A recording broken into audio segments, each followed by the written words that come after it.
Մենք մտածում ենք շատ ատեն, ահագին քրիստոնյաներ, որ եթե Ադամ ու Եվա չուտեին կյանքի բարի ու չարի գիտության ծառեն, ինչ լավ կլիներ։ Այդպես մտածել եք, շատեր, չէ՞, շատ էր։ Եվ ասում էին, որ վայ մեղքը Ադամին էր, Եվային էր, պետք չէ ուտեին, ինչքան լավ կլիներ, որ չուտեին։ Այդպես մտածում ենք։ Դա նման է ինչպես որ երբ որ Ադամին մոտեցավ Աստված, Ադամ ասավ այն կինը, որ ինձ տվիր, ինքն էր մեղավորը։ Կնոջ մոտեցավ, գսե այդ օծը ինքն էր մեղավորը։ Մենք ասում ենք, որ Ադամն էր, եթե Իրանի Ադամը չուտեր, ինչքան լավ կլիներ մեզի։ Դա չէր կարող Ադամը չուտեր, սիրելիներ։ Չէր կարող Ադամը չուտեր։ Եվ Ադամը պետք է ուտեր։ Ադամը, որ ասելով, այսինքն մարդը, Եվան կամ Ադամ, այդ իմաստով, հենց Ադամ դղամարդ կնգա իմաստով չեմ ասում։ Ադամը, առաջին մարդը, Եվան եւ Ադամը պետք է ուտեին կյանքի բարի ու չարի գիտության ծառեն, սիրելիներ։ Ինչու համար։ Դա Աստված գիտեր եւ դա արդար էր։ Դրա համար մորթված քառնուկը, սիրելիներ, աշխարհի սկիզբեն ի վերը։ Որովհետեւ չարը գոյություն ունեցել էր, որովհետեւ Արուսյագը ապստամբել էր եւ բաժանվել էր Աստծմե։ Եվ տեսնում ենք, որ 1/3 հրեշտակները Արուսյագին ճանապարհով գնացին, 1/3 հրեշտակները իրենք եւս ապստամբեցան, եւ մի մորանակ, որ հրեշտակները իրենք եւս ունեն ազատ կամք, սիրելիներ։ Այդ ազատ կամքի մեջ իրենք ապստամբեցան։ Երբ որ ապստամբությունը տեղի ունեցավ, չարը տեղի ունեցավ։ Չարը ընդրություն է, չարը անց է, Արուսյակն է, սիրելիներ։ Եվ բոլոր նրանք, որ մերժում են բարին, բարի աղբյուրը Աստված, դա ինքը չարի մասնակից են լինում, եւ իրենք չարն են լինում։ Չարը, որովհետև գոյություն ունեցել էր, Աստված մեկը բարտեզի մեջտեղը պիտի դներ չարի ու բարի գիտության ծառը, սիրելիներ։ Աստված ինքը չեր, ինչպես որ այստեղ ասում ենք, սվաղելու, չեր ծածկելու, չարը գոյություն ուներ։ Եվ այդ ծառը բարտեզի մեջտեղը Աստված գսե փուսցուց։ Եվ այդ ծառը բարտեզի մեջտեղը պիտի մնար։ Հիմա եթե Ադամ եւ Եվա չուտեին, մեկ այդ ծառը բարտեզի մեջտեղն էր լինելու։ Եվ Ադամ իրենք պիտի շատանային, ասված ինչպես որ իրենց պատվիրեց, շատացեք եւ երկիրը լեցուցեք։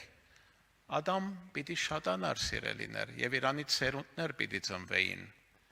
Եվ բարի ու չարի գիտության ծառը բարտեզի մեջտեղն էր։ Եվ բոլոր սերունդները, որ Ադամից գալիս էին, ծնվում էին, պիտի հարաբուրվեին այդ ծառով։ Այսինքն օծը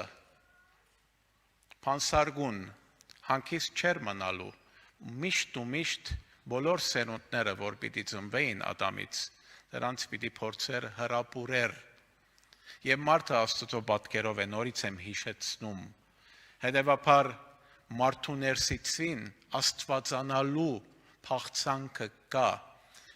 Շունին գադուին ներսիտին դա չկա, որովհետև ինքը ինքնակիդակցություն չունի, ազատ կամք չունի, մարդը Աստծո պատկերով է,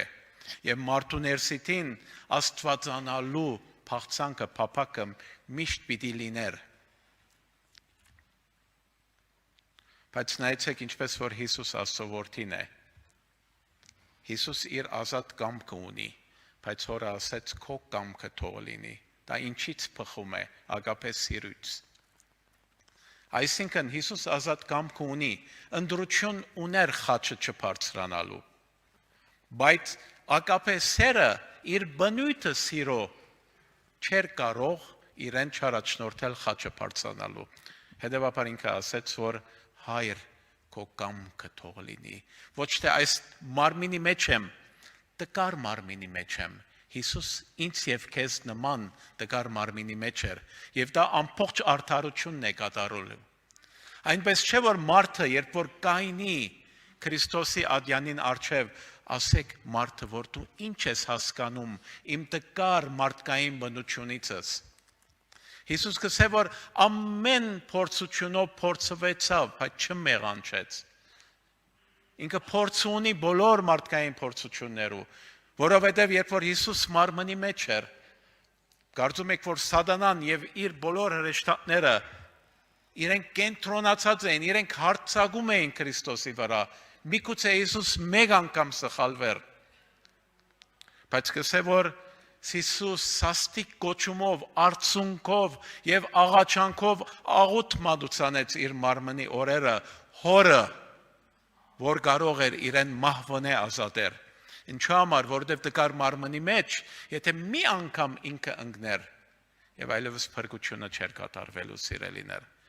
Եվ լսվեցավ գսե իր բարեբաշխության պատճառով, եւ գսե որ իր չարչարանքներեն հնազանդություն սովորեց։ Մի բան ասում է ցեզի այս խոսքերը, որ հասկանաք, որ ինչպես Հիսուս ար մեր մարդկային բնույթին հաղորդակից եղավ, թեև ինքը եւ Աստված էր եւ մարդ էր սիրելիներ, բայց մարմնով մարդ էր եւ մարմնով տկար էր եւ այդ մարմինը ցավալով ասեց եթե կարելի է այդ բաժակը ինձանից հեռացուր, բայց ասեց քո կամքը թող լինի։ Սա սերն էր սիրելիներ։ Հետևաբար մարդը նույնպես իր աներսիտին ազատ կամքից բխելով, իր աներսիտին ինքն Աստված լինելու ցանկությունը ունի, դա անխուսափելի է, բայց մարդը ինչպես եղբայրները ասում են, պետք է իր ընտրությունը կատարեր սիրելիներ։ Բայց նայեցեք ինչքան լավ ցևով այդ բոլորը եղավ, ինչ որ շատերի համար թվում է որ լավ չէր, բայց շատ լավ ցևով եղավ։ Հիմա պատկերացուցեք բարի ու չարի գիտության ծառը Պարտեզի մեջտեղն էր եւ սերունդները գալիս էին եւ հավիտենականությունը լիներ Եդեմի Պարտեզում։ Եվ բոլորը անթաթար հավիտյանս իրենք պիտի փորձվեին, իրենք անթաթար օծը պիտի փորձեր հրաբուրել, եւ մարդը անթաթար պիտի մտածեր, բոլոր սերունդները, եթե ուտեինք ինչ կլիներ, եթե ուտեինք ինչ կլիներ։ Դա էր նախադեсված կյանքը մարդուն, որ այդ քայթակղությունը միշտ մարդու ներսիտին պիտի լիներ։ Ուզում եմ, որ այս քաղաքնիկը իմանաք սիրելիներ։ Հետևաբար Ադամը պետք է ուտեր, եւ դարօրինակ բան եմ ասելու, լավ եղավ, որ գերավ։ Մենք բոլորս ծնվել ենք եւ քաչ գիտենք բարի ու չարի գիտության ծառի բտուղին համը ու հոտը։ Բոլորս ծնվել ենք մեղքով, այսինքն մենք բոլորս ծնվել ենք մեր ներսիտին դրա սերմը կա։ Մեղքի բարի ու չարի գիտության ծառի համը ու հոտը մենք գիտենք, ինքն աստվածության համը ու հոտը մենք գիտենք։ Մարդը ներսիտին միշտ ասում է. ինձի լավ թող լինի։ Մեկը իմ հետս քորձ չունի, ինչ կուզեմ կանեմ, մեկումը չի խառնվիր, մեկումը քորձը չէ, իմ գամքս պիտի կատարեմ, իմ փառքս է, կարևորը ես լավ լինեմ։ Այդպես է մարդու բնույթը, ինձանից հետո չրհեղեղ, մարդու բնույթն է։ Հետևաբար մեր ներսիտին տեսնում եք, որ բարի ու չարի գիտության ծառի ամեն համը ու հոտը ամեն օր մենք առնում ենք սիրելիներ։ Բոլորս կերել ենք։ Հիմա ընդրություն ունենք նորից կյանքի ծառի։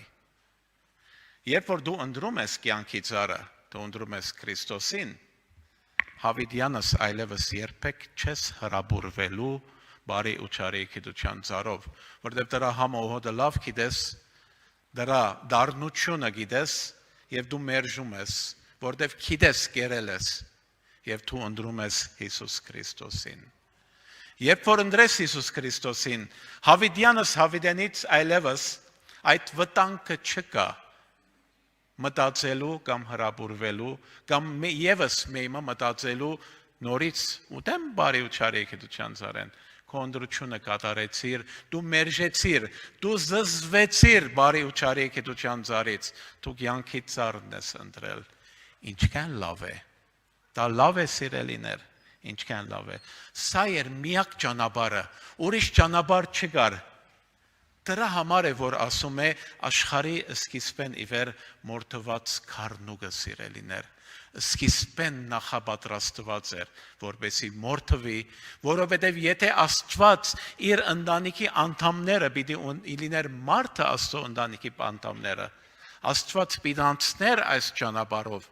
եւ ինտրությունը կատարելով կյանքի ծառը պիտի ընտրեր։ Ադամ չգերավ կյանքի ծառից, բայց այսօր որ դուք այստեղ եք, միգուցե բոլորդ, միգուցե եւս մի քանի հոգի տակավին չեն արել այդ ընտրությունը, ըստուք չեն արել այդ ընտրությունը, դուք այսօր այդ ընտրություն ունեք սիրելիներ, կյանքի ծառը, ես ընտրել եմ կյանքի ծառը, ինչքան լավ եմ արել եւ գիտեմ շատ լավ բարի ու չարի գիտության ծառի պտուղին համը սիրելիներ։ Եվ ինչպես եղբայրը ասեց, Աստված գիտեր եւ դրա համար պատրաստեց քառնուկը մորթվելու եւ քառնուկը եկավ ճիշտ ժամանակին մորթվեց եւ դա չէ որ մենք խնդրեցինք Իրանից, ինքը նորից մոտեցավ, ինքը հաղորդակից եղավ մեր նեղություններուն, մեր դժվարություններուն, մեր տկարություններով, այդ տկարությունը իր վրա վերցուց, այդ բոլոր ցավը ու դարաբանքը իր վրա վերցուց եւ խաչը բարձրացավ։ Սիրելիներ, ինչու համար Քրիստոսին եմ ընտրել։ Աշխարհի մեջ տարբեր կրոններ կա։ Քոնե ասենք Աբրահամական կրոնները օրինակ վերցնենք։ Հրեությունը, հուդայությունը եւ մուսուլմանությունը։ Իրենք ինչպես են հավատում, գիտեք։ Հավատում են, որ ինչպես մարդը գնում է համալսարան, ինստիտուտ սովորելու, իրենք պիտի սովորեն եւ վերջավորության պիտի անցնեն քննությունը։ Իրենք ինչքան լավ սովորեցին, ինչքան լավ ուսուցիչներ ունեցան, դա ոչ մի երաշխիք չէ իրենց հաջողության։ Այսինքն իրենք դիպլոմա կունենան, կստանան կամ չեն ստանալ, իրենք եթե նույնիսկ 5 տարի սովորեցին, կամ 7 տարի, կամ 10 տարի, իրենք շատ լավ ուսուցիչներ ունեցան, մեգա իրենք երաշխիք չունեն դիպլոմա ստանալու, մինչև իրենք քննությունը անցնեն եւ այդ քննության մեջ իրենք հաջողվեն։ Հետևաբար այդ 5 տարիներու ընթացքում իրենք չգիտեն դիպլոմա պիտի ստանան կամ ոչ։ Քննությունը եթե հաջողությամբ անցնեն, դիպլոմա կստանան եւ այս կրոնները այս ձևով են հավատում Աստծո։ Որ իրենք պիտի վերջավորության քննությունը պիտի անցնեն եւ քննության արդյունքը ինչ է լինելու, դրանով կորոշվի իր հավիտենականությունը։ Եվ ինչքան ցավալի է, որ քրիստոնեության մեծ մասն այդպես են հավատում։ Դակավին իրենք շնորհքից ոչ մի բան չեն հասկանում։ Դակավին իրենք օրենքի տակ են։ Եղբայրը ընթերցեց Երկրորդ Կորինթացիներու 5-րդ գլուխ 18-րդ համարի մեջը գսե որ Աստված Քրիստոսով աշխարհը իր հետ հաշտեցուց։ Աշխարհը, ինգած աշխարհը Աստված Քրիստոսով իր հետ հաշտեցուց։ Եվ ներեց իրենց մեղքերը նախքան զղջան ու ապաշխարեն, ներեց իրենց մեղքերը։ Եվ մեզի տվավ հաշտության բաշխտոնը եւ պատկամը։ Բայց եթե դու չընդունես Աստծո հաշտությունը, ինչ օգուտ կանե Աստծո ըրածը, ոչ մի օգուտ չի անում քեզի։ Դու բանդում նստել ես, փանդարգված ես ծմա։ Գալիս եմ բանդին դռները բացում եմ, ասում եմ հրամե դուրս արի, բայց դու չես հավատում, որ դու ազատ ես արձակվել։ Դու մնում ես բանդի խցում։ Քեզի օգուտ անում է այդ դրան բաց լինելը։ Աստված կսե հաշտեցուց, հաշտվեց մարդկանց հետ, առանց մարդոց սպասելու, որ հաշտություն խնդրեն։ Եվ ներեց իրենց անցյալի մեղքերը, բայց մարդը չի վստահում, չի գալիս Քրիստոսի, իրեն օգուտ չի անում։ Իսկ եթե մարդը վստահում է եւ գալիս է, ընդունում է հաշտությունը, իրեն օգուտ է անում։ Ինչս էլ գուզեմ, Աստված սկիզբեն քեզ ընդունեց, ոչ թե սպասում է, որ վերջավորության դու քննությունը անցնես, Աստված քեզ սկիզբեն ընդունեց։ Ինչպես այստեղ բոլոր ամուսնացածները իրենց կանանց սկիզբեն ընդունել եք, չեք ասել, որ ես քեզ կփորձեմ 30-40 տարի, եթե դու իմ օրենքներուս հնազանդես, Այն ադենգը որոշեմ քեզի հետ ուխտս կաբել, եթե 30-40 տարի հետո դու չհամապատասխանես իմ պատկերացումներու, քո մամայի մոտ կուղարկեմ քեզի։ Այդպես եք ամուսնացել, սիրելիներ։ Սկիզբեն եք ընդունել ձեր կանանց, սկիզբես եք ընդունում։ Դա է սերը։ Հիսուս մեզի սկիզբեն ընդունել է։ Սկիզբեն երաշխիքը տվել է, ես ձեզ ընդունել եմ։ Դուք ինչ եք անում։ Դուք ընդունում եք ինձ, վստահում եք ինձ։ Տեսնում եք, սիրելիներ։ Հետևաբար մեզի հետ հաշտվեց եւ մեզ ներեց եւ մեզ ընդունեց, թե մենք ընկած վիճակում ենք, սիրելիներ։ Մեր ընդրությունը կմնա ինչպես որ Հիսուսն է ասում։ Մենք ամեն ինչ գիտենք, մենք կյանքի ծառը ընտրում ենք։ Հետևաբար, սիրելիները, պետք է կյանքի ծառը ընտրենք։ Ես կյանքի ծառը ընտրել եմ, ցեզանից շատեր են կյանքի ծառը ընտրել։ Այս Աստվածն է, որը ես պաշտում եմ։ Սա է Քրիստոսը, ինձ եւ քեզ ընդունել է սկիզբեն, մինչև ես չմերժեմ իրեն, ինքը ինձ բաց չթողելու։ Եթե դու չմերժես իրեն, ինքը երբեք քեզ բաց չթողելու։ Հետևաբար, եթե դու նորից անհավատության մեղքի մեջ չընկնես, դու չմերժես Քրիստոսի, երաշխիք ունես քո փրկությանդ։ Անկախ դրանից, որ դգար մարմինից մեջ դու մեղանչում ես, մեղքեր գործում ես կամ ոչ, մեղքեր, որոնք հետևանք ունեն մեղքին անհավատության, եւ մենք մինչև վերջի մեր շունչը կարող ենք դգարության մեջ մեղքեր գործել, բայց դե մեզ մեր փրկությունը չի չնչելու երբեք, որովհետև մեղք են գործում մեղքեր տկարությամբ, զղջումով, բացի եթե զորությամբ ես գործում մեղքը, եթե դու ասում ես լավ եմ անում մեղք եմ գործում, արդեն դու անհավատության մեղքի մեջ ընկար, դու ոտնագող կանես Քրիստոսի խաչելությունը, մինչև այն ադեմ որ դու զղջում ես, այդ մեղքերը հեչ է, սկիզբեն չնչել է, երբ որ դու իրեն մերժում ես, ամեն ինչ կկորի, բայց դա շատ դժվար է, որ իրեն մերժես։ Ինչքան լավ էր, տեսնում եք, սիրելիներ, այսպես պետք է լիներ, Աստված արդար է, կմնա, որ մարդու միտքը բացվի, սա էր ասեմ ավարտեմ, Աստված մարդու միտքը բացվելու համար այդ հարցն լուծեց, մարդիկ հազարավոր տարիներու ընթացքում, իրենք չէին հասկանում քաղտնիքը, իրենք գիտեին, որ ստեղծիչ կա, բայց չէին ճանաչում ստեղծիչին, որտեղ թշնամություն եղել էր Աստծո եւ մարդու միջև, բայց Քրիստոսի խաչելությամբ թշնամությունը վերացավ եւ Աստված Սուրբ Հոգին ուղարկեց իր խոստումի համաձայն, որ բոլոր մարդկանց վրա թափվի։ Եղբայրը ասում էր, այդ 8 միլիարդ մարդը Աստված ուզում է որ փրկվեն եւ այդ 8 միլիարդ մարդը կփրկվեն, երբ Սուրբ Հոգու ձայնը լսեն, ոչ մեկին փակ չէ Սուրբ Հոգու ձայնը, բոլոր նրանք, որ իրենց սրտերը կբացեն, Սուրբ Հոգին կխոսի իրենց սրտերուն դժմարտությունը, Սուրբ Հոգին հասանելի է բոլոր աշխարհի մարդկանց, որտեղ հաշտությունը կատարվեց, ոչ մի պատճառաբանություն չկա այլևս մարդու հավիտենական կորուստին Աստված ամեն ինչ արեց։ Ինչ ես դու ընտրում իմ սիրելի հոգիս, իմ քաղցր հոգիս, եթե այստեղ դու դակավին չես ընտրել, դու լսելուց հետո եղբայրներու խոսքերը, լավ մտածել, Սուրբ Հոգին քեզ խոսելու է, եթե դու բացես քո սիրտդ, Աստված շատ օրհնի ցեզի, օրհնվեք Տիրոջմով, փառք տվեք Հիսուսին։ Փառավորվի իր անունը։ Ինձ նման մարդ, որ հույս չուներ, ես երբեք կասեի, որ պիտի մեռնեմ, պիտի երթամ եւ ճշմարտությունը չիմանամ, ինչ դաժան է այս կյանքը։ Ինչ դաժան է, որ ես մեռնեմ ու երթամ ճշմարտությունը չիմանամ։ Բայց խնդրեցեք եւ պիտի տրվի։ Թուրը թագեք պիտի բացվի, ինչքան ճշմարիտ է, բայց խնդրում եք եւ դերը բացեց թուրը, քեզ կբացի, շատերու բացել է, Աստված չի թողի, որ երթաս ճշմարտությունը չիմացած, ճշմարտությունը հասանելի է բոլորին, փառավորվի Տիրոջ անունը։ Շնորհակալություն հայտնենք Հիսուսին մի կարճ աղոթքով։